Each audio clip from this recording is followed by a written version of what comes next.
Pilipinas, and the Maharlika is back. So here we now our Pest Mother Nationwide. Did for February 24, 2025, araw ng mga may tahanan. Hello Philippines! Atin na agad sisimulan para makahanap tayo ng mga panibagong numero na sa inyo ay magpapanalo. And here in our sa ating given number na 224, na ang ibig pong sabihin yan ay dalawa lang ang klaseng tirahan or sasakyan or maging tahanan.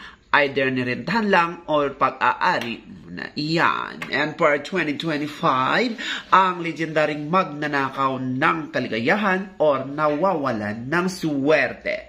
And here na for number 2, I choose the number of 1811 nang ibig pong sabihin niya naghubad sa daan. So why I choose 1811 for number 2? Because of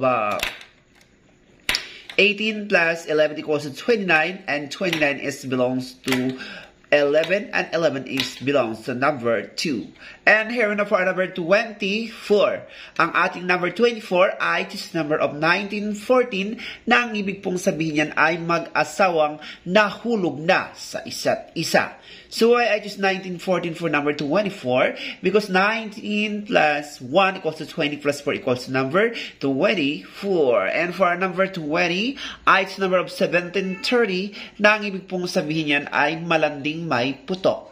So I choose 1730 for number 20 because of 17 plus 3 equals to 20. And for our 25, I choose the number of 1618 na ang ibig pong sabihin yan ay may nakasalubong siyang nagkuhubad. So I choose 1618 because of 16 plus 1 equals to 7 plus 5 equals to number 25. And of course, here for our first lucky number for today, February 24, 2025. Shout out muna para sa aking kumaring lottery gala. Nag-celebrate na yung karawan ngayon. And of course, here we now for our strongest number for today, of course, 29 minus 30 equals to 24, and 13 minus 34 equals to 21. So, ang ating 4 ay pwede siya maging 22, ang ating 21 ay pwede siya maging 3. So, our strongest number for today is number 4, 22, 4, 3, 4, 21, 21, 3, 21, 22, 21, 4, or 22, 3. And that is for now. Don't forget to like and to subscribe my channel para lang kayong updated. So, maaari kayong magpakod ng mga birthdays, anniversaries, or any occasion na gusto nyong maging numero, maging ito man ay panaginip or mga pangyayaring hindi inaasahan sa bawat araw na inyong nararanasan. Again, don't forget to like and to subscribe my channel para lang kayong updated. Thank you for watching and subscribe.